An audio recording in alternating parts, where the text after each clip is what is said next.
Sure. Coming up on Monday. Right. We have a big event on March 6th for his birthday with St. Phillips. Smith. I said Smith. Cold. If we could figure out whether this is winter or spring. Hey. Hey, lady. How are you?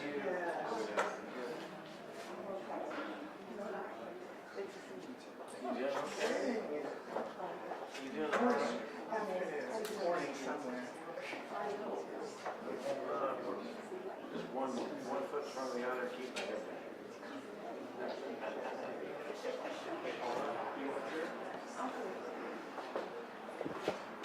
Well, why don't we get started? Thank you all for being here. I certainly would be remiss if I didn't begin by thanking the Kurt Vonnegut Museum, Julia and the staff here for hosting us today. Thank you. Today, the city of Indianapolis joins longtime residents and longtime champions of Indiana Avenue. That includes Paula Brooks of Reclaim Indiana Avenue, Claudia Polly of the Urban Legacy Lands Initiative, and of course, City County Council President Vaught Osley. We are here today to invite proposals to develop a certified plan for Indiana Avenue. The intended area stretches north to 16th Street, east to Capitol Avenue, south all the way to Military Park, and of course west to the White River. This plan will honor the rich history of the avenue while developing on its considerable assets. It will also be meaningfully co-authored through the input of current residents. We will hear from one of those residents, Paula, in just a moment. First, though, I want to acknowledge the historical context of this announcement and the complex role that the city plays. As I mentioned a moment or two ago, we are here at a gorgeous example of early Indianapolis architecture, which today is the home to the Kurt Vonnegut Museum and Library. And of course, we're just across the street from the crown jewel of Indiana Avenue, the Madam C.J. Walker Theater Legacy Center. Very little, sadly, very little remains of the original avenue. For years, this black enclave of commerce and culture withstood a battery of trials coming from their city, coming from the State House, and coming from some of their neighbors. From the enforced segregation that drained the avenue of economic activity to the denial of bank loans that prevented the formation of new businesses and new and better housing. From a thicket of interstate roadways that crudely divided a community, to the spread of parking lots and campus facilities that ate up real estate. It is an important history. There are better accounts available than any I could give today. But I consider it my job to acknowledge the role the city of Indianapolis played in that history, especially as we prepare to define the avenue's future. Because sadly, we cannot realize our dream of a better past. We're stuck with the one we got. However, with courage and conviction, and for the city's part, humility, we can realize a dream for a better future for the avenue. We will realize a dream better future for the Avenue. Today, that is not only our dream, but our stated goal and purpose. We welcome proposals from anyone who carries a similar dream of that future, a knowledge and an acknowledgement of our history, and a love for the entire community. Bold vision, big dreams, turned into a reality. With that, I'm proud to hand things over to the president of the Indianapolis-Marion County City County Council, Bob Osley. Bob.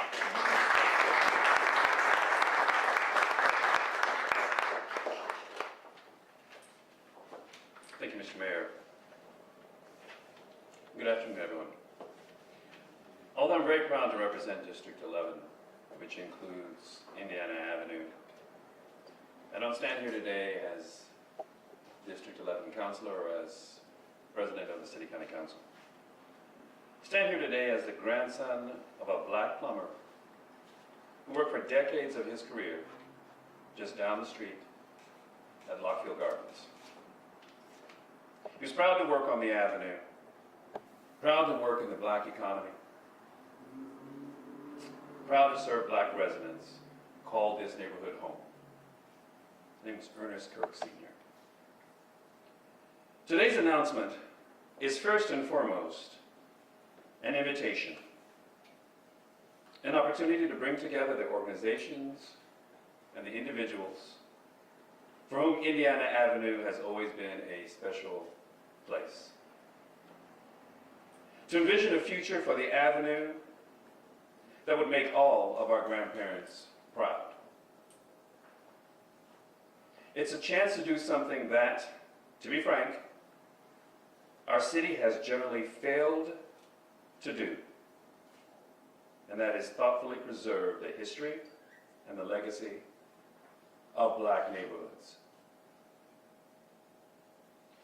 And plan in concrete and specific terms for inclusive and racially equitable development and redevelopment, and to do so in a way that supports this neighborhood's historic culture rather than supplanting it.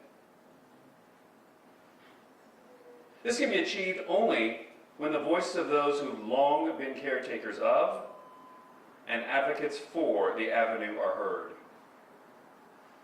And speaking now as a district councilor and council president, I'm committed, as I know the mayor is,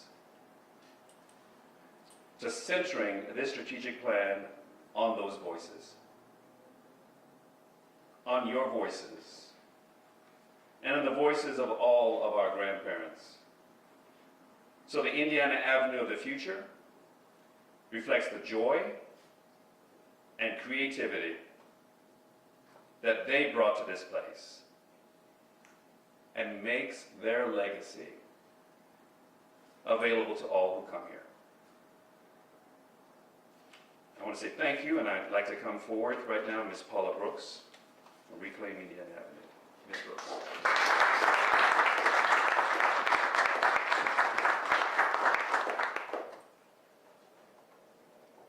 As you all can see, I'm COVID phobic, so excuse me, but I will take off my mask while I address you.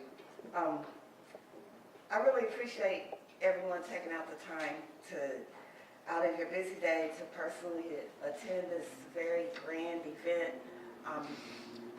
As a third generation resident of the near West Side community, that's anchored by Indiana Avenue as well as MLK, which is, I call the stepchild street. I am ecstatic about this big bold opportunity to move forward and rid ourselves of the trauma of the disinvestment in our neighborhood in order to make a way for a preferred demographic. My presence is in this whole exercise is to ensure that justice, reconciliation, and purpose occurs. I've been witness to the trauma of successive decades, basically my entire life, of urban renewal schemes that brought not only what we see, you know, the physical that we see that some people want to say there's nothing left, but also on the people who were left with a huge legacy that devalued our legacy, our agency, with false historical narratives and disrespected our basic human right to live in a clean, safe, and healthy environment. When the smoke cleared, our identity had been stolen.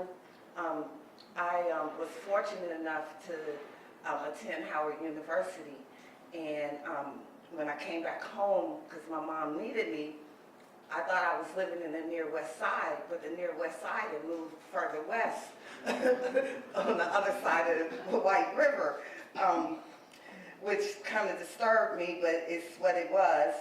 Our schools were gone, our recreational spaces were gone, our performance spaces were gone, and all the neighborhood amenities that made this such a wonderful community to grow up in, they were all gone. But who was left were people who had to deal with our high streets, Indiana Avenue and MLK, being deemed commuter throughways. Our sidewalks were dangerous. We've been exposed to arguably, which is the worst air pollution and noise pollution in the city. We've also had to deal with a narrative that was false, that we were not of, I want to put this delicately, that we were not people who deserved that a clean, healthy, and safe environment. Let me just put it that way.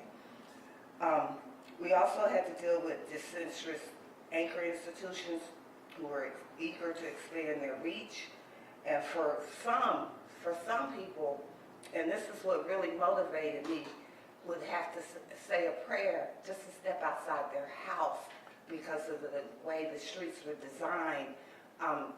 You could die. You could die walking across 10th Street trying to buy a loaf of bread, and no one seemed to care, except that I must say that Lord, and this precedes this precedes Mayor Hogsett as well, but Lori Miser, who was the DMD administrator at that time, she listened to me and she did what she could to at least make our streets, our sidewalks safe. So I want to give a good, solid shout out to Ms. Miser for that. So I'm thrilled to be here today for this announcement.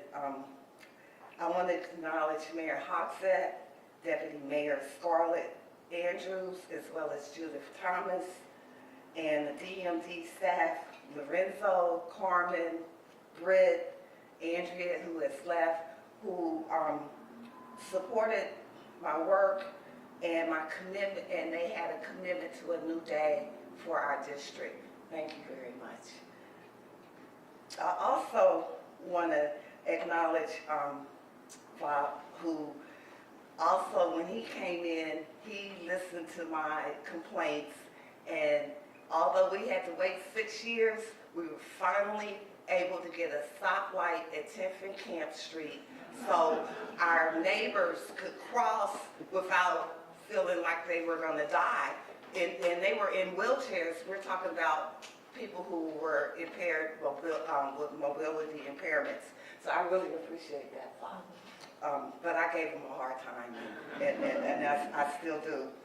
I also want to acknowledge our state reps, Justin Moed and Vanessa Summers, because they've always offered me real quiet yet solid and strong support in my endeavors in this neighborhood. Jeff Bennett, You know, you're my hero. And the reason being is that Jeff, for the first time, a city official acknowledged the city's complicity in what happened here in this area. So I will forever love you for that, Jeff, for sure. We also have a enormous debt to the work of Paul Mullins, who I met, and I was actually not living here at the time, but I met him when he came, and he was able to give a humanized, human face to our plight in this area. And you know, it's kind of sad, but it took a white man from the Commonwealth of Virginia to make that happen. But we owe him a great debt, and we need to appreciate his work.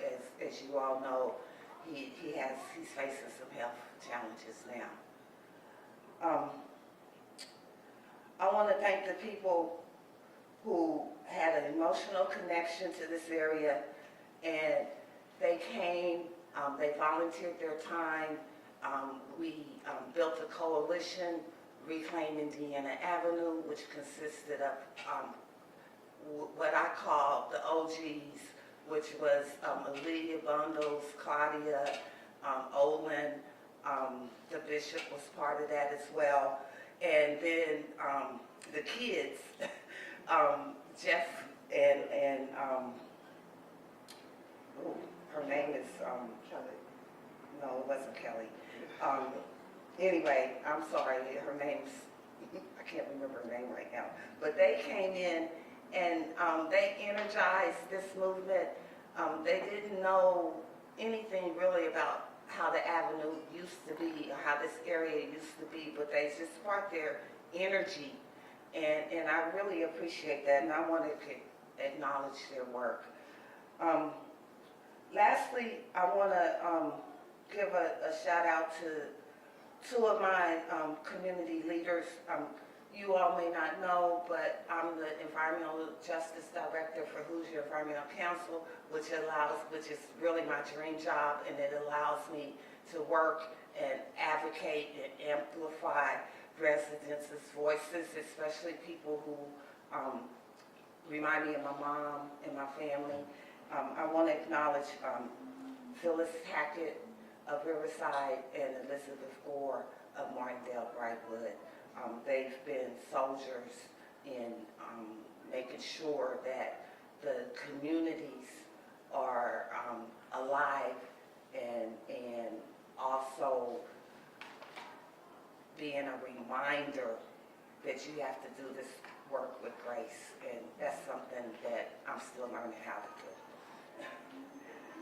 I'm looking forward also to working with our community partners like IU Health, who's embarking on a huge new campus, and they've shown their commitment to the surrounding neighborhoods, a strong commitment. I'm happy about that. I also would like to acknowledge the Urban League and Tony Mason, who has provided a lot of support and encouragement to me, as well as he aided and supported the Black Lives Matter mural, street mural as well. Tony is not someone who likes a lot of attention, but he gets the work done. He makes sure that we're able to do what we need to do. Veronica, Julia, you've always been here for us. I know it's not easy coming into this area and being white and also being an advocate for Kurt Vonnegut, who is not necessarily a literary figure for Black Americans, but you've shown your love and your commitment to Indiana Avenue, and I really appreciate that. And lastly, my hope for IUPUI that I have a love-hate relationship with is that with this new leadership in place, that they will finally become a true part of our community and will want to work towards respecting the residential nature of the neighborhood rather than than seeing our neighborhood as an extension of the school. And I would like to thank Amy Warner personally for all of your support and encouragement. Amy, I rolled up on Amy, I was upset, I was mad, and this was years ago, but she's been a true warrior for Indiana Avenue, and I don't think that she gets the recognition that she deserves for that. Lastly, I just want to say a few things about where do we go from here.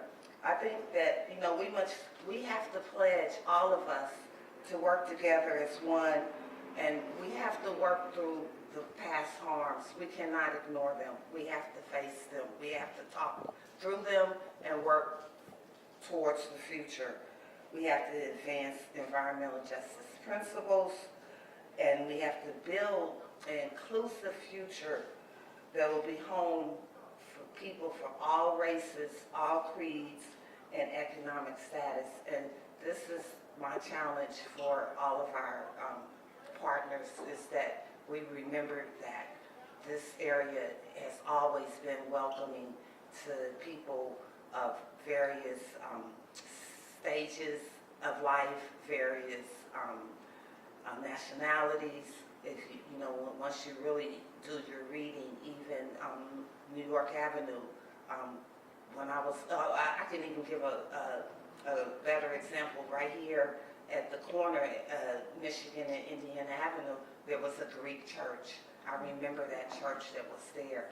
So I want to acknowledge that as well. Even though that this area is known as the home for Black Americans, it's also a home for all the residents of Indianapolis. Thank you.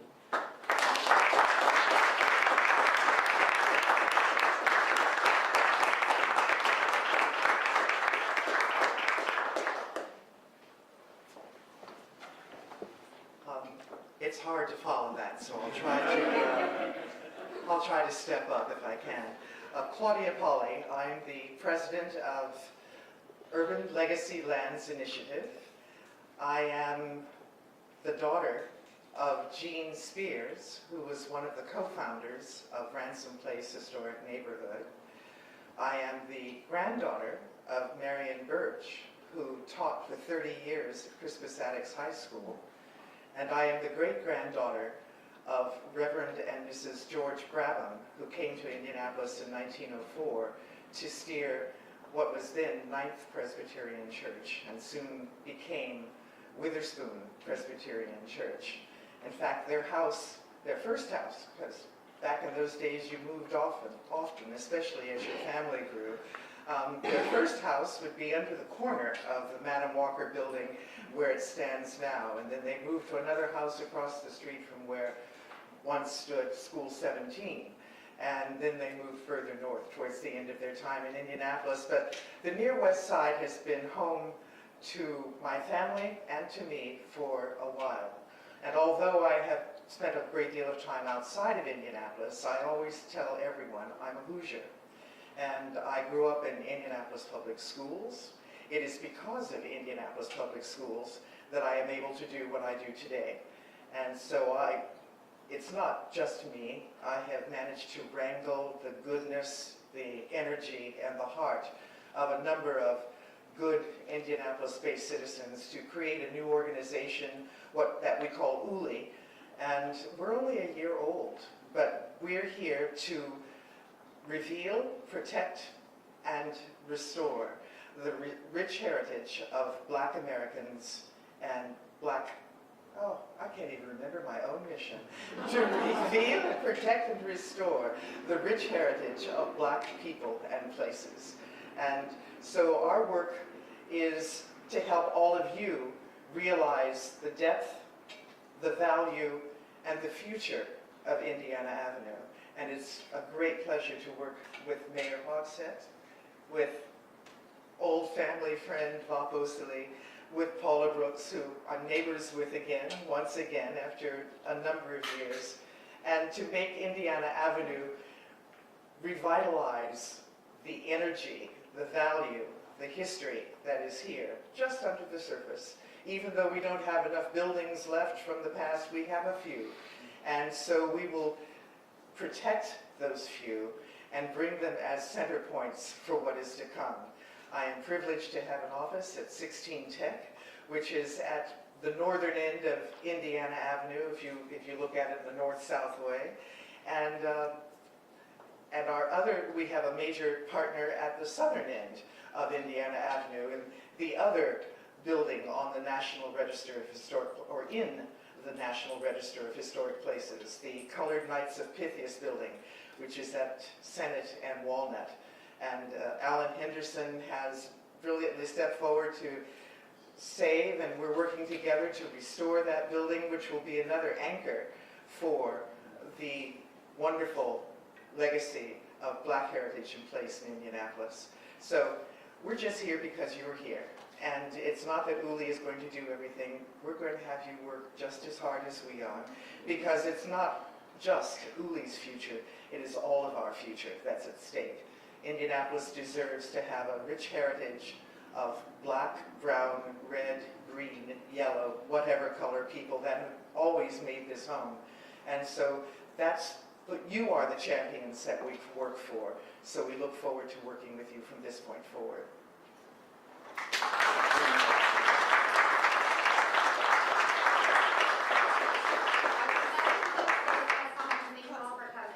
Claudia just reminded me of something that I forgot. I have to also acknowledge 16 Tech. I don't know how I missed that, but 16 Tech actually gave me some funds 2 years ago that I've been using to do like self-planning. We've done a lot of work gathering data, observing. So I just wanted to acknowledge that 16 Tech has also been instrumental and is an important anchor community partner. Thank you. Thank you all.